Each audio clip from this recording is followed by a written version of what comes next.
না দেবল, আমার সন্দেহ কিন্তু আরো দৃঢ় হয়েছে। এত ভয় পেয়ে গেছো তুমি? সত্যি তুমি যদি নিরপরাধ হও, তোমার ভয় পাওয়ার তো কিচ্ছু নেই।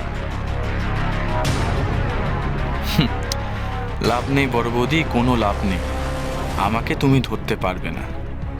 তোমার থেকে আমি বড় খেলোয়াড়। নাও, এবার দেখে নাও। মা,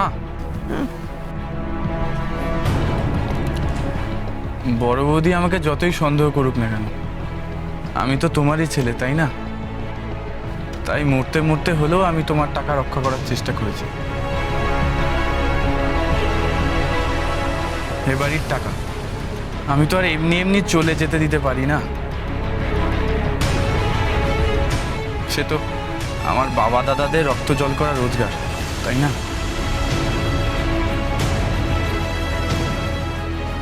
এই নাও, এই নাও মা, তোমার 1.5 লক্ষ টাকা। এই যে নিজে প্রাণের পরোয়া না করে আমি এই টাকাগুলো বাঁচাতে পেরেছি। ও মা, এবার তো তুমি আমাকে তোমার খারাপ ছেলে বলে ভাববে না। এবার তো তুমি আমার উপর ভরসা করবে মা।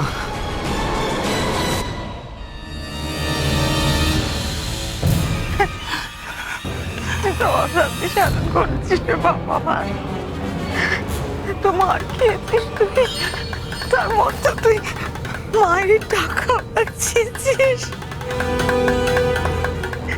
দেখো আমার ছেলের কত সাহস, দেখো সবাই তোমরা সব দেখো। মা, তুমি এতই বোকা যে কি বলবো। আমি 1.5 লক্ষ টাকা যদি বাঁচাই, তাহলে বাকি 1.5 লক্ষ টাকা তো আমিই চেপেছি। তুমি জানতেও পারলে না। এটা অসাধ্য সাধনই বটে। সবার মগজে কি এত বুদ্ধি আছে?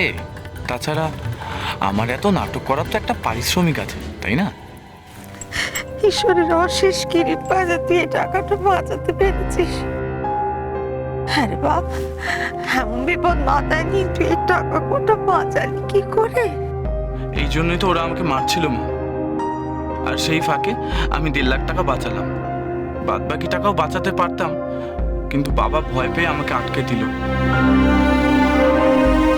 কিন্তু এসব করে কি লাভ বলো মা? আমাদের বাড়িতে তো কেউ কেউ আমাকে এখনো বিশ্বাসই করে না। আই সাবাস, দেবল আবার কবে হিরো হয়ে গেল? গুন্ডাদের কাছ থেকে টাকা বাঁচিয়ে ফেললো। বড় বৌদি, তোমার কি আর কিছু বলার আছে? তুমি ছোটদাকে কি এখনো সন্দেহ করছো?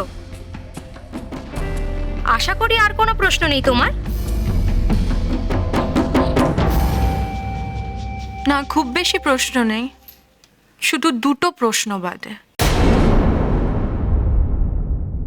দেবল, তোমাকে এত মারধরের মধ্যে তুমি গুনে গুনে কি করে ঠিক 1.5 লক্ষ টাকায় বাঁচিয়ে আনলে?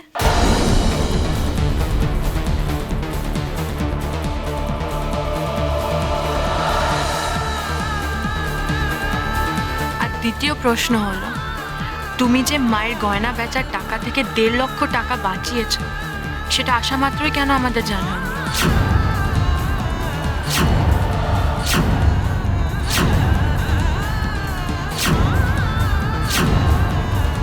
মনে ছিল না? এবার তোমার গোয়েন্দাগিরি থামা বড় বৌমা। মানুষের জীবন নিয়ে খেলা করছো তুমি। আমি অনেকক্ষণ থেকে দেখছি পুলিশের মতো জেরা করে চলেছ। এই কি ভাবছো কি? ওসব ইচ্ছে করে করেছে? এত দাগ মারধরের গায়ে তোমার চোখে পড়ছে না? এই যে বাড়ির জন্য টাকা কটা বাঁচিয়ে এনেছে, তোমার চোখে পড়ছে না? এত অবিশ্বাস কেন মানুষের উপরে?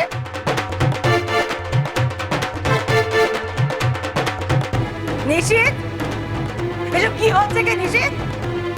তুই বড় বৌমাকে কিছু বলছিস না কেন? নাকি তুইও তো ছোট ভাইকে সন্দেহ করিস?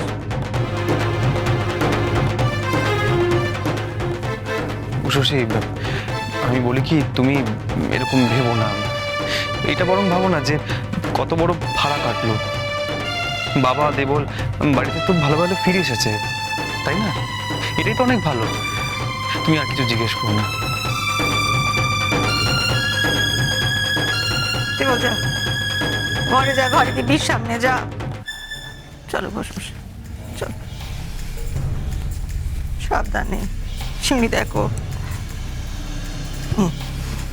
থ্যাঙ্কস ছোটদা। অনেক দিন বাদে মা আবার বড় বৌদির ওপর রেগে গেছে। এবার শুধু এই রাগটাকে কাজে লাগাতে হবে। তুই উচ্ছনে গেলে যা, আমার কাজ শুধু বড় বৌদি আর মায়ের সম্পর্কটা খারাপ করা, ব্যাস। মা, আপনি বদ্দির ওপর যতই রাগ করুন, বদ্দি কিন্তু ঠিকই ধরেছে। দেবল এতটাও ভালো মানুষ নয় যে দাঁড়িয়ে দাঁড়িয়ে বাবার জন্য মার খাবে। তার উপর আবার টাকা বাঁচিয়ে নিয়ে এসেছে, আপনার হাতে দিয়েছে। আমারও কেমন সন্দেহ হচ্ছে, নিশ্চয়ই অন্য কোনো একটা কেস আছে। কেন জানি না আমার তোমাকে বিশ্বাস হচ্ছে না দেবল। মনে হচ্ছে তুমি অনেক কিছু লুকোচ্ছ, খুব বড় কোনো একটা অপরাধ করে ফেলেছো, যার উপর তুমি মিথ্যে প্রলেপ দিচ্ছ।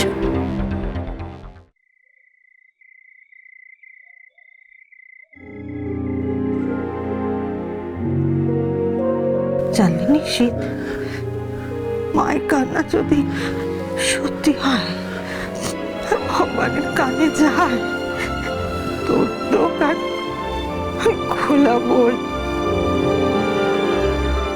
আরে তোর মায়ের গয়না বেচাচ্ছিল, তা দেবলকে নিয়ে বেরিয়েছিলাম। দোকানে গিয়ে গয়নাটা বেচে বেরিয়েছি, অনেকটা পথে এসে গেছি, তখন কতগুলো গুণ। আচ্ছা, কেউ কি আমাকে বলবে কেন গয়নাটা বিক্রি করতে হলো?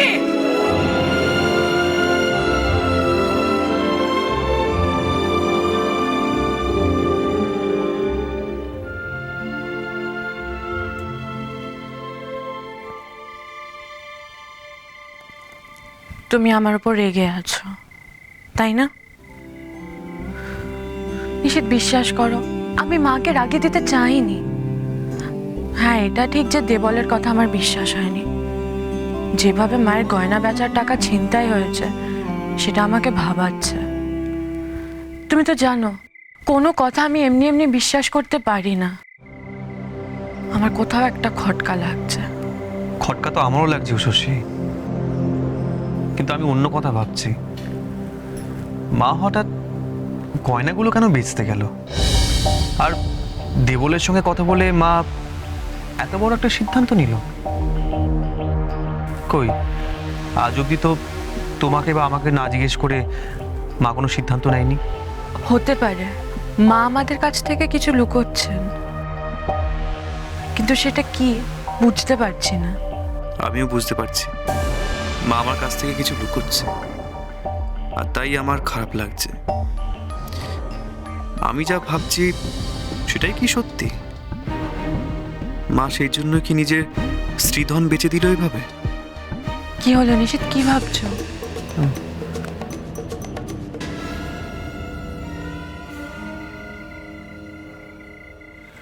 শশী, আমি এখন মায়ের কাছে এতটাই বোঝা হয়ে গেছি, মা আমাকে কিছু বলছেও না। মা আমাকে এভাবে দূরে ঠেলে দিল। না নিশিত, তুমি ভুল বুঝছো। মা কোনোদিনও তোমায় দূরে ঠেলে দিতে পারেন না। তোমার যদি তেমনই মনে হয়, তুমি সরাসরি মায়ের সঙ্গে কথা বলো না। তুমি মাকে কোনো কথা জিজ্ঞেস করলে মা তোমার কথা ফেলতেই পারবেন না, সব বলবেন তোমাকে। হয়তো মাও অপেক্ষা করছে কখন তুমি জিজ্ঞেস করবে তার জন্য।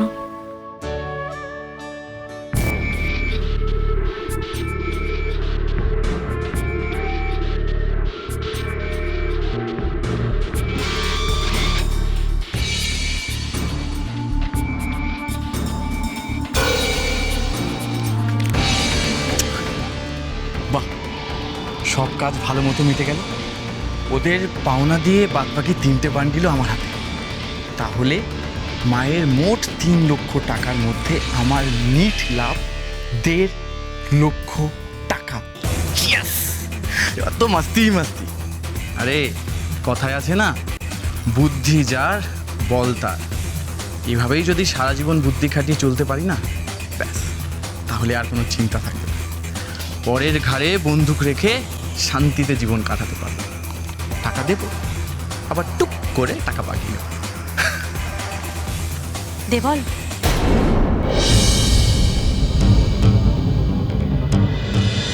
তোমার